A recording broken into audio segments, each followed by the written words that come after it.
بسم اللہ الرحمن الرحیم صلی اللہ علیہ نبی الکریم۔ میرا نام محمد شکیل فاروقی ہے اور آپ دیکھ رہے ہیں ہمارا YouTube channel Shakeel Farooqui lectures. دوستو آج ہم پڑھنے جا رہے ہیں جماعت ہشتم کی اسلامیات باب سوم سبق نمبر 4 خصائص و شمائل کو۔ نہیں سمجھ آیا نا؟ اسی لیے لیکچر شروع کیا۔ تو پہلے ہم اس کے علمی نکات کو جان لیتے ہیں، جو نکات آج کے اس چیپٹر میں ہم نے ڈسکس کرنے ہیں۔ آئیے لیکچر کو شروع کرتے ہیں۔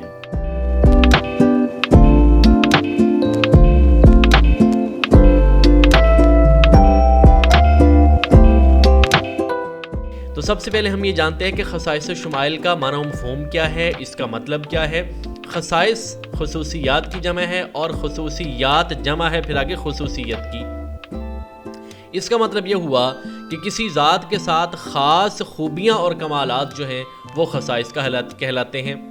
نبی کریم صلی اللہ علیہ وسلم کو نبی بننے کی حیثیت سے اللہ تعالیٰ نے بہت سے ایسے خصائص اور کمالات نوازے تھے جو کسی اور نبی کو عطا نہیں کیے گئے، ان کو خصائص کہتے ہیں۔ شمائل کے لغوی معنی ہوتے ہیں طبیعت، عادت اور سیرت۔ فطرت انسان کی جو ہے، جو فطرت میں چیزیں بیٹھی ہوئی ہیں، اس کی سیرت ہے، زندگی گزارنے کا طریقہ ہے، وہ شمائل کہلاتا ہے۔ تو نبی کریم صلی اللہ علیہ وسلم نے کس طرح سے زندگی گزاری، آپ کے ساتھ آپ کے شب و روز، آپ کھاتے کیسے تھے، بیٹھتے کیسے تھے، صحابہ کے ساتھ ملتے جلتے کیسے تھے، یہ ساری چیزیں آ جائیں گی شمائل کے اندر۔ تو خصائص اور شمائل اس کا معنی آپ کو سمجھ آ گیا ہوگا۔ اب ہم چلتے ہیں حسن بے مثال اور حلیہ مبارک کی طرف۔ نبی کریم صلی اللہ علیہ وسلم پیارے اتنے تھے کہ یوسف کو دیکھ کے تو وہاں کے عورتوں نے انگلیاں کاٹی تھیں، لیکن میرے پیارے نبی صلی اللہ علیہ وسلم کی خاطر لوگوں نے اپنی جان، مال، عزت، آبرو ہر چیز قربان کر دی تھی۔ آپ اتنے پیارے تھے۔ مختصر الفاظ میں پہلے ہم جانتے ہیں حضرت جابر رضی اللہ تعالیٰ عنہ کا فرمان۔ وہ فرماتے ہیں کہ میں نے نبی کریم صلی اللہ علیہ وسلم کے جیسا حسین اور کوئی کبھی نہیں دیکھا، نہ آپ سے پہلے نہ آپ کے بعد۔ حضرت علی رضی اللہ تعالیٰ عنہ کی ایک مشہور حدیث ترمذی شریف کے اندر موجود ہے، اس کو ہم دیکھتے ہیں، پڑھتے ہیں کہ آپ نے ان کے بارے میں کیا فرمایا۔ رسول اللہ صلی اللہ علیہ وسلم نہ بہت زیادہ لمبے قد کے تھے اور نہ ہی چھوٹے قد کے، بلکہ آپ کا قد درمیانہ تھا، اور آپ کے جو بال تھے نہ وہ بہت زیادہ گھنگریالے تھے اور نہ ہی بالکل فلیٹ اور سیدھے تھے، بلکہ درمیانی حالت والے تھے، اور آپ کا جسم مبارک نہ بہت زیادہ بھاری تھا اور نہ ہی بہت زیادہ چھوٹا، بلکہ درمیانے جسم والے تھے، اور آپ کے چہرہ مبارک میں ہلکی سی گولائی تھی۔ رنگ مبارک آپ کا بہت زیادہ سفید نہیں تھا، بلکہ سرخی مائل تھا، گندم گوں رنگ جسے ہم کہتے ہیں، گندمی رنگ کہتے ہیں، وہ تھا۔ آنکھیں آپ کی موٹی، نہایت سیاہ اور خوبصورت تھیں، اور پلکیں آپ کی دراز تھیں، اور آپ کے کندھے اور ہاتھوں پاؤں کے جوڑ موٹے اور مضبوط تھے، جو طاقت کی نشانی ہے، اور آپ کا سینہ مبارک بغیر بالوں کے تھا، مردوں کی طرح، جیسے مردوں کے جسم پہ بہت زیادہ بال ہوتے ہیں پورے جسم پہ، آپ کے ایسے نہیں تھے جو کہ زیادہ اچھے نہیں لگتے، لیکن سینے پہ بالوں کا ہونا مردانگی کی نشانی ہے۔ آپ صلی اللہ علیہ وسلم کے سینہ مبارک پہ بالوں کی ایک لکیر نیچے کی طرف جاتی تھی، ناف کی طرف، یہ آپ کے سینہ مبارک پہ بال تھے، اور آپ کے ہاتھ اور پاؤں مضبوط، موٹے اور پرگوشت تھے، طاقت کی نشانی ہے۔ جب آپ نبی کریم صلی اللہ علیہ وسلم قدم اٹھاتے تو طاقت اور زور سے اٹھاتے تھے، جیسے بندہ اگر اونچائی سے نیچلی زمین کی طرف جا رہا ہو، ڈھلان کی طرف جا رہا ہو، تو پاؤں کو زور سے بوجھ سے اٹھاتا ہے، جیسے بوجھ اٹھایا ہوا ہے، تو نبی کریم صلی اللہ علیہ وسلم اس طرح سے پاؤں کو اٹھاتے تھے، یہ آپ کے چلنے کا طریقہ تھا۔ پھر آپ متوجہ ہوتے تو ایسے متوجہ نہیں ہوتے تھے، بلکہ پورے جسم کے ساتھ متوجہ ہوتے تھے، اس طرح سے بات اس کی طرف ہو کے سنتے تھے، جو بھی آپ سے بات کرتا مڑ کر دیکھتے تھے، اور آپ کے دونوں شانوں کے کندھوں کے درمیان پچھلی سائڈ پہ یہ والی مہر نبوت تھی، جس پہ اس طرح کی تھی، جس پہ محمد رسول اللہ لکھا ہوا تھا۔ حضرت سلمان فارسی رضی اللہ تعالیٰ عنہ اور بہت سارے جو صحابہ تھے وہ مہر نبوت کو دیکھ کے مسلمان ہوئے تھے، اور آپ سب انسانوں میں سے سب سے زیادہ کشادہ دل، سب سے زیادہ زبان کے سچے، سب سے زیادہ نرم بات کرنے والے تھے، نرم خو تھے، اور سب سے زیادہ بہتر معاشرت والے تھے۔ لوگوں کے ساتھ آپ کا ملن جلن بہت اچھا تھا۔ جو شخص آپ کو اچانک دیکھتا، آپ کے روب اور وقار کی وجہ سے ہیبت میں آ جاتا تھا۔ جو ساتھ رہتا وہ محبت کرنے لگتا تھا۔ آپ کی صفات بیان کرنے والے کہتے ہیں کہ میں نے آپ سے پہلے اور آپ کے بعد آپ کے جیسا حسین کسی کو نہیں پایا، کسی کو نہیں دیکھا۔ یہ حضرت علی رضی اللہ تعالیٰ عنہ جو سب سے زیادہ آپ کے قریب تھے، رشتے میں بھی اور گھر میں رہنے کے اعتبار سے بھی، وہ آپ کے بارے میں فرماتے ہیں۔ اب ہم دیکھتے ہیں جی نبی کریم صلی اللہ علیہ وسلم کا شجرہ نسب، فیملی ٹری، کہ آپ کی جو فیملی تھی وہ کس طرح کے لوگ تھے، کون تھے۔ تو پہلے ہم حدیث دیکھتے ہیں کہ آپ صلی اللہ علیہ وسلم نے اپنے شجرہ نسب کے بارے میں صحیح بخاری کی حدیث نمبر 3851 میں کیا فرمایا ہے؟ ان ابا ہریرہ رضی اللہ تعالیٰ عنہ قال قال رسول اللہ صلی اللہ علیہ وسلم ان اللہ خلق الخلق، فرماتے ہیں کہ اللہ تعالیٰ نے مخلوقات کو پیدا کیا، پھر ان میں سے سب سے بہترین کے اندر مجھے رکھا، پھر ان کی جماعتوں میں سے بہترین جماعت کے اندر مجھے رکھا اور بہترین گھروں میں رکھا، پس میں بہترین افراد میں سے ہوں، بہترین جماعت والوں میں سے ہوں اور گھروں میں سے سب سے بہترین گھر والوں میں سے ہوں۔ یہ حضور پاک صلی اللہ علیہ وسلم نے اپنے خاندان کے بارے میں فرمایا کہ خاندان بھی اچھا، گھر بھی اچھا، جن لوگوں میں رہا وہ لوگ بھی اچھے۔ اور آپ کے ساتھ کون رہتے تھے؟ صحابہ کرام، سب سے اچھے لوگ، دنیا کے سب سے اچھے لوگ۔ فیملی ٹری دیکھتے ہیں، النبی محمد، اچھا یہ 22 نام ہیں، 22 واسطے ہیں رسول پاک صلی اللہ علیہ وسلم کے علاوہ جو آگے آپ کے آباء و اجداد کے ہیں۔ ان 22 واسطوں کی نبی کریم صلی اللہ علیہ وسلم نے خود تصدیق فرمائی ہے کہ یہ تصدیق شدہ ہے، ان میں کسی کا اختلاف نہیں ہے۔ کون ہیں جی؟ محمد صلی اللہ علیہ وسلم بن عبداللہ بن عبد المطلب بن ہاشم بن عبد مناف بن قصی بن کلاب بن مرہ بن کعب بن لوئی بن غالب بن فہر۔ یہ فہر جو تھے یہی قریش تھے، اور انہی کی نسبت سے آگے ان کی جتنی نسلیں آگے چلی ہیں، جتنے بھی قبائل ہیں عربی قبائل، ان سب کو قریش کہا جاتا ہے انہی فہر کی وجہ سے۔ بن مالک بن نظر بن کنانہ بن خزیمہ بن مدرکہ بن الیاس بن مزر بن نزار بن معد بن عدنان۔ یہ عدنان تک 22 واسطے بنتے ہیں، اور آپ نے فرمایا وَهُوَ نَسَبٌ شَرِيفٌ طَاهِرٌ يَنْتَمِي إِلَى خِيَارِ الْعَرَبِ وَأَفْضَلِ بُيُوتِهَا حَتَّى بَلَغَ سَيِّدَ الْخَلْقِ وَخَاتَمَ النَّبِيِّينَ صلی اللہ علیہ وآلہ وبارک وسلم۔ وَأَصْحَابِهِ کے لفظ بھول گیا ہوں، آپ نے شامل رکھنا ہے ان کو۔ معجزات رسول صلی اللہ علیہ وسلم، یہ آپ کے خصائص اور شمائل کا بیان کیا جا رہا ہے۔ وہ چیزیں جو آپ میں تھیں، آپ کے علاوہ کسی نبی کو بھی نہیں دی گئیں، وہ معجزات کون سے ہیں؟ پہلا معجزہ، حضرت علی رضی اللہ تعالیٰ عنہ، غزوہ خیبر کا میدان سجا ہوا ہے، صحابہ کرام جو ہے وہ آپ صلی اللہ علیہ وسلم کے ساتھ جہاد کر رہے ہیں، قلعہ فتح نہیں ہو رہا اور حضرت علی موجود نہیں ہے۔ حضرت علی کو بلایا گیا، پتہ چلا آنکھ میں درد ہے، آنکھ سوجی ہوئی ہے۔ آپ نے بلایا اور اپنا لعاب مبارک، تھوک مبارک نکال کے آنکھ میں ڈالا، آنکھ بالکل ایسے ہو گئی جیسے کبھی خراب ہوئی نہیں تھی، کبھی تکلیف اس میں ہوئی ہی نہیں تھی۔ صحابہ کرام ایک غزوہ پہ نبی کریم صلی اللہ علیہ وسلم کے ساتھ ہیں، پانی ختم ہو گیا، سب کے پاس جب پانی جمع کیا تو ایک پیالہ جمع ہوا، نماز پڑھنی ہے، وقت گزرتا جا رہا ہے، پانی نہیں ہے۔ آپ صلی اللہ علیہ وسلم نے اپنا مبارک ہاتھ اس پیالے میں رکھا، اور صحابہ فرماتے ہیں کہ ہم نے آپ کی انگلیوں کے نیچے سے پانی جاری ہوتے ہوئے نکلتے ہوئے دیکھا، جیسے چشمے سے پانی پھوٹتا ہے، آپ کی انگلیوں کے نیچے سے پانی پھوٹ رہا تھا۔ سارے صحابہ نے وضو کر لیا۔ لشکر میں کتنے لوگ ہوتے ہیں؟ 10-12 نہیں ہوتے میرے خیال میں، ٹھیک ہے، سب نے وضو کر لیا، پانی ختم نہیں ہوا، سب کو پورا آ گیا۔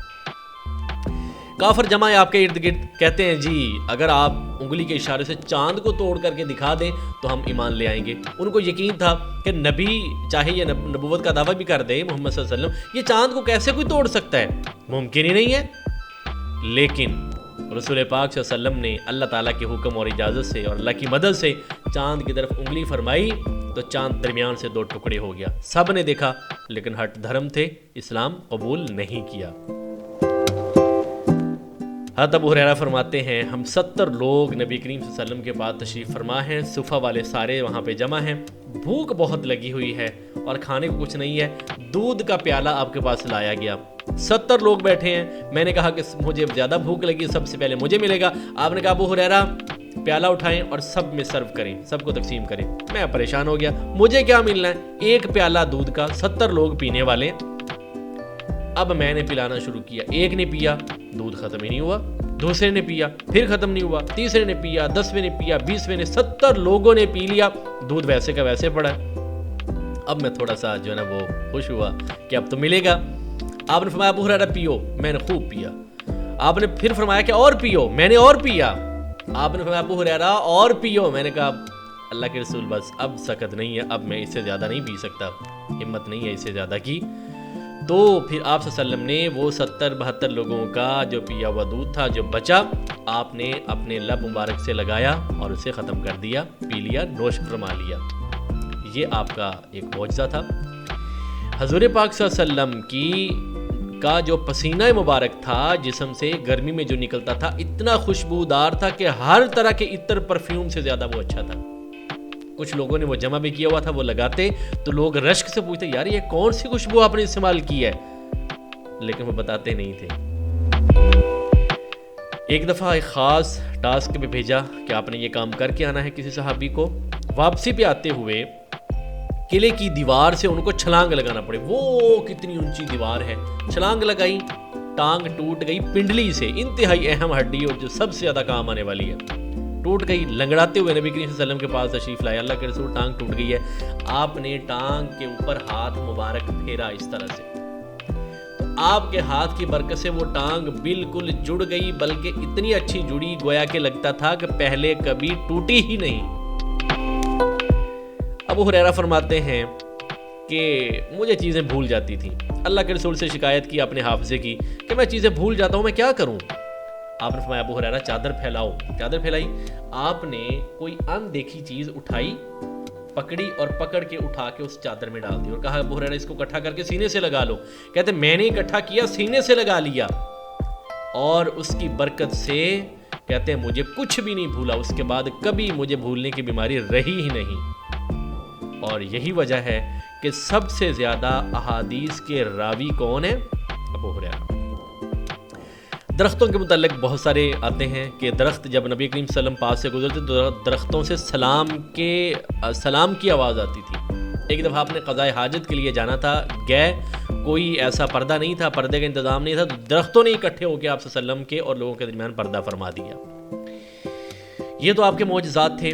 اب دیکھتے ہیں نبی کریم صلی اللہ علیہ وسلم کی گفتار. آپ بولتے تھے, جب لب کھولتے تھے تو کتنا پیارا لگتا تھا, کیسے مبارک الفاظ آپ کے منہ مبارک سے نکلتے تھے. حدیث دیکھتے ہیں جی.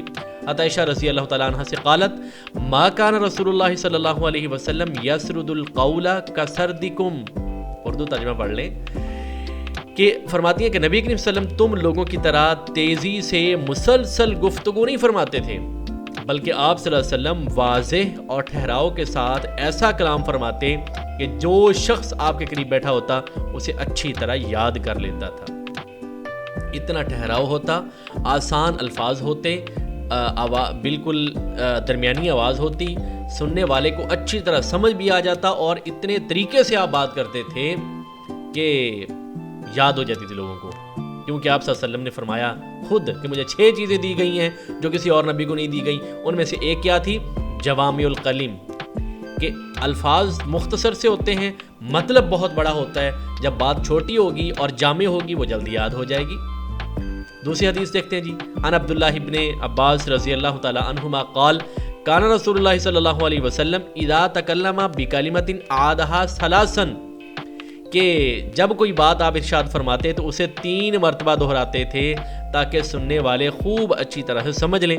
اور جب آپ گفتگو فرماتے تو آپ کے مبارک دانتوں کے درمیان سے نور نکلتا ہوا محسوس ہوتا تھا. عائشہ اپنے حجرے میں بیٹھی ہوئی ہیں, سوئی کے ساتھ کام کر رہی ہیں. اچانک سوئی ہاتھوں سے گری, اندھیرا سا ہے, نظر نہیں آ رہی. اتنے میں رسول پاک صلی اللہ علیہ وسلم تشریف لائے, دروازہ کھولا, اندر آئے, اور آتے ہی سلام کرنے کے لیے, آپ کی عادت ہی گھر میں داخل ہوتے سلام کرنا, سلام کرنے کے لیے لب مبارک کھولے, آپ کے دانتوں سے شعاع نور کی نکلی اور سوئی پہ پڑی. عائشہ فرماتی ہیں اس نور کی وجہ سے وہ سوئی مجھے نظر آ گئی جو میں ڈھونڈ رہی تھی, پتہ نہیں چل رہا تھا کہاں پہ, وہ نظر آئی اور میں نے اٹھا لی. مجسمہ نور تھے, مجسمہ نور.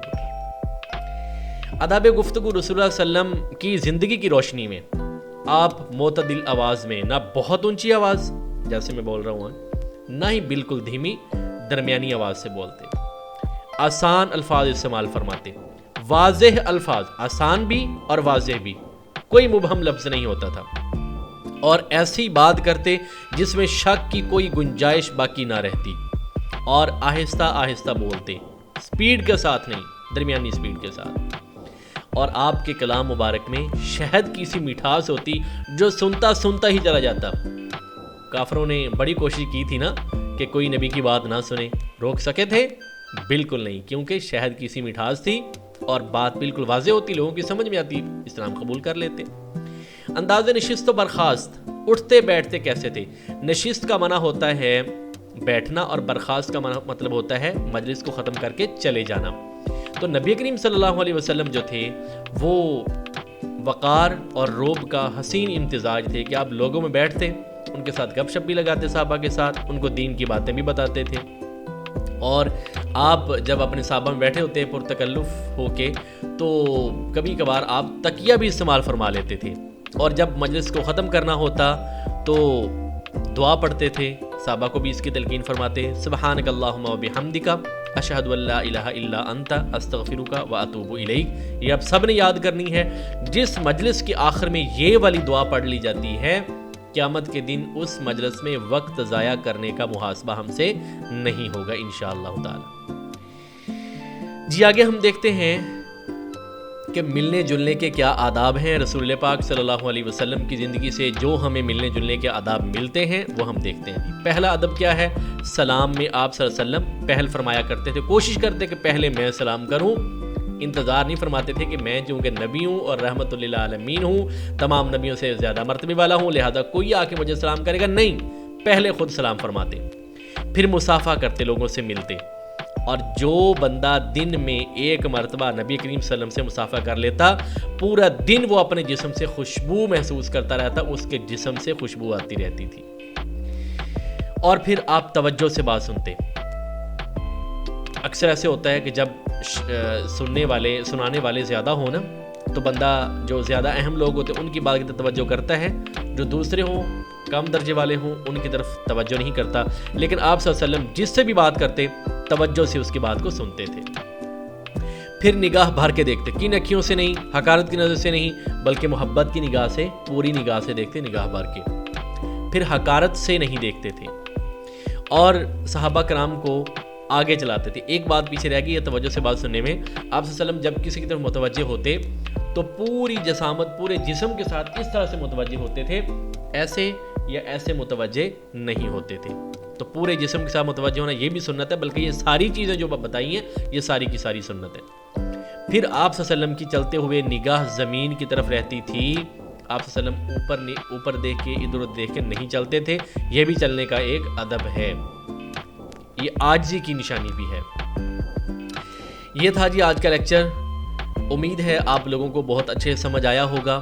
اگر یہ سمجھ آیا ہے تو ویڈیو کو لائک اور چینل کو سبسکرائب اور ویڈیو کو شیئر ضرور کریں، اور چینل کو بھی اپنے دوستوں کے ساتھ شیئر کریں، کیونکہ یہاں پہ آپ لوگوں کے لیے انتہائی محنت کے ساتھ اچھا کنٹینٹ تیار کر کے لایا جا رہا ہے، اور انشاءاللہ اسی میں 9th کے لیکچر، 10th کے lecture, first year, second year, جہاں تک ممکن ہو سکا سارے لیکچر اس پہ آئیں گے، تو چینل کو جلدی سے سبسکرائب کر لیں۔ ملتے ہیں کسی بہت اچھی اور نیکسٹ ویڈیو میں، تب تک کے لیے مجھے اجازت دیں، اللہ حافظ۔